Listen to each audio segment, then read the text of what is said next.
Today I'm going to teach everyone how to make delicious flan. You will need vanilla, 5 eggs, 1 can of evaporated milk, and 1 can of sweetened condensed milk. To start off, you put your eggs in the blender, just like this.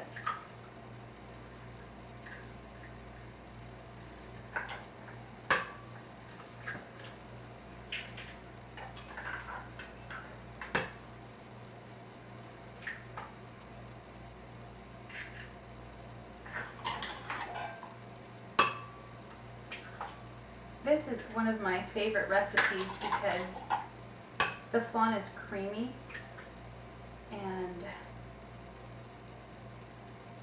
it's a recipe that my aunt shared with me a long time ago, so I just love it. And it seems like a lot of people really like this recipe, and a lot of people have asked me how to make it, but it's kind of hard to, it's one of those recipes that, you know, here's my recipe card, but it's hard because there's a lot of steps involved that are hands-on, and it's hard to, okay, you need to get on it. It's hard to explain in writing, so I'm just going to show everyone. Okay, so I have my 5 eggs in the blender, and then I'm going to pour in my evaporated milk. And again, it's just 1 can of evaporated milk. Any brand is fine. And then 1 can of sweetened condensed milk. I know a lot of people are partial to the Eagle brand. I just use whatever's on sale. To me, it tastes just fine either way. Okay, so I've got so far my 5 eggs, my can of evaporated milk, and my 1 can of sweetened condensed milk. Now I'm going to add vanilla.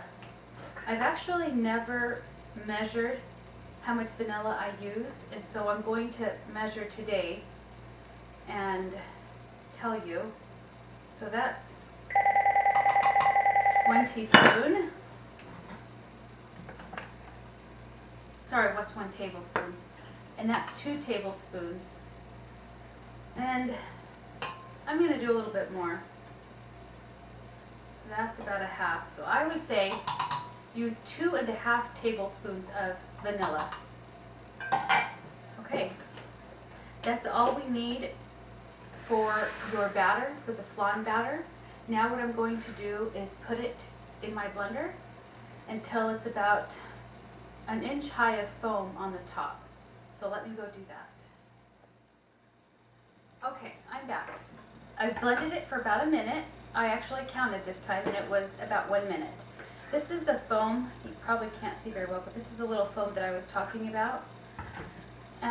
So again, just about 1 minute in the blender. Once you've made the batter, you want to put it aside and measure out 3/4 of a cup of granulated sugar. What I'm going to do is use this to make the caramel. I have my round pan. This is my favorite non-stick round pan that I like to use for flan. And here's 3/4 of a cup of granulated sugar. So I'm going to pour that in. What I usually do is get the edges first and just very slowly pour it in. Very gradually. Okay. And we'll need a hot pad. Just use a wooden spoon to make your caramel. This is all you do. You want about a medium-high heat to make your caramel. And the important part of doing this is to constantly stir. You pretty much can't take a break while you're doing this. So make sure that when you're making your caramel for your flan, you don't have anything else that you need to tend to. Just focus and concentrate on caramelizing the sugar, because it can very easily be ruined or burnt. It's very, very temperamental. So continue using your wooden spoon to get the edges. It seems like the edges are what stick the most. And then I try and stir everything towards the center at all times. Pretty soon you'll start seeing the candy rocks form in your sugar. And that's okay, that's a good thing. Just keep going. And you'll think that it takes a long time because of how gradual it is, but once your sugar is in the rock stage, what I call it, I don't know what you're supposed to call it, but see these little rocks here? Once it's in this rock stage, you know that you are pretty dang close. So just keep stirring. I don't know how many times I burnt myself doing this, or how many. This is usually the step that I ruined flans. This recipe comes from my aunt. She used to sell flans for a living, so she became really, really good at doing this. She got so good that she had people ordering flans from her all the time. And she taught me how to do this, so I am so ever grateful to her. I give her full credit for this recipe. See, now it's really all of my sugar. Whoops! All of my sugar is in that rock stage. So I know that I'm pretty close. I'd say I'm about 30 seconds away from being done with the caramel.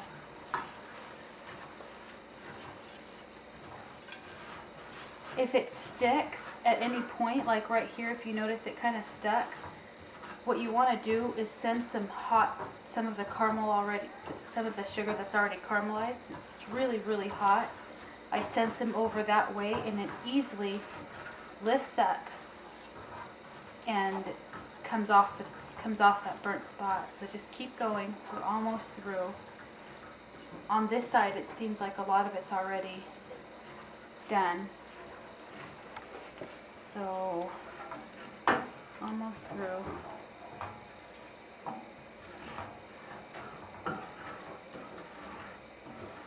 I didn't choose a very good hot pad for this. Usually I like to use like more of an oven mitt, so you can really put your hand on the pan and not lose your grip.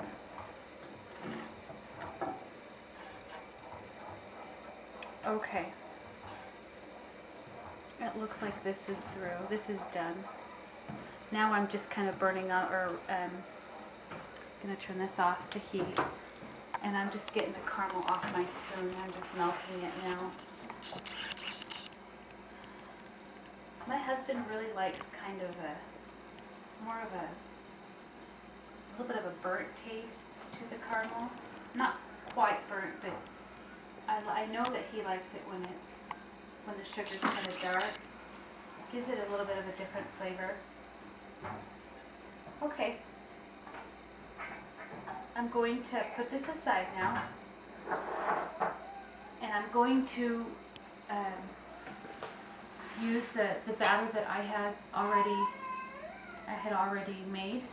I'm going to bring it over, and I know this is weird, but before I put in my batter into my pan, I'm actually going to put my pan in a second pan that has water in it. So here's the pan that I filled about halfway of water. I'm going to put my caramel in it. Now I'm going to pour in my flan. And when you pour it in, you want to do it really slowly. Nice and slow.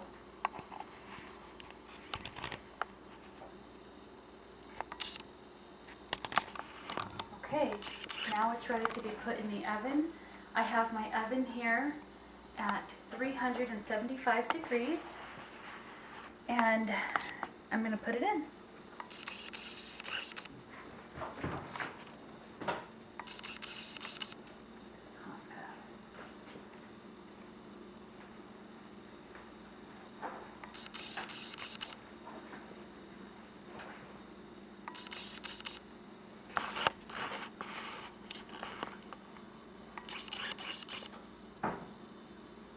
should have put it in the oven first.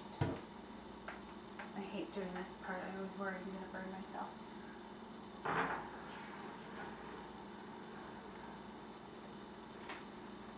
Okay. Now we wait. Okay, it looks like our flan is ready. I just checked on it and I can tell that it's ready because the top of it is golden brown. So I'm going to go ahead and take it out of the oven so you can see what it looks like. I set the temperature at 375 and it baked for, what time was it? About 4 something? Oops. We'll have to find out, but it looks like it was about an hour and 10 minutes or so. Be very careful because the water is steaming. That's how it cooks the flan. It's cooked in its steam. This is called a water bath. In Spanish, they call it baño de Maria. I don't know why. It's Mary's bath is what it translates into. But see, the top of it is nice and golden brown. This is actually turned out pretty perfect. I'm really proud of this one. And I remove it from the steam so that it stops cooking. You don't want overcooked flan. It's more crumbly instead of creamy if you over bake it. But it went in the oven at 375 and it looks like it was in there for about an hour and 10 minutes at this temperature. What we're gonna do is let it cool off. Here's your flan after it's cooled. It's been cooled down for quite a while. And it baked at 375 for about an hour and 10 minutes or so, maybe a little bit more, just depending on your oven. I have a gas stove. I don't know what you have at home, but this is what it looks like. This is actually a pretty perfect flan. It's golden brown and it's got a little bit of darker spots, and that's perfect. You take the knife and you go all the way around the edges because we're going to flip this baby over. So you need to go around all the way around, maybe even a couple times just to make sure you get it. See how it even shifts a little bit? That means it's got some yummy caramel underneath it. And it's ready to be flipped. Take your plate, cover it up, and you, hope I don't ruin this. Okay. Flip over. You ready? Voila. Isn't she pretty? You take the caramel. And if you really like the caramel and you don't want to waste even a tiny bit, you can take a spatula and get the rest of it. There you go, folks. There is your Mexican style flan. Put it in the refrigerator and serve chilled. Enjoy! Okay,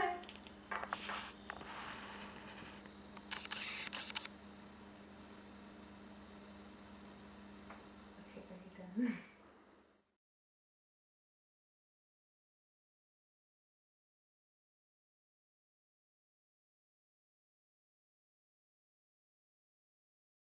I am confident in myself, and I can say I like Justin Bieber. I'm good. Okay, turn it off.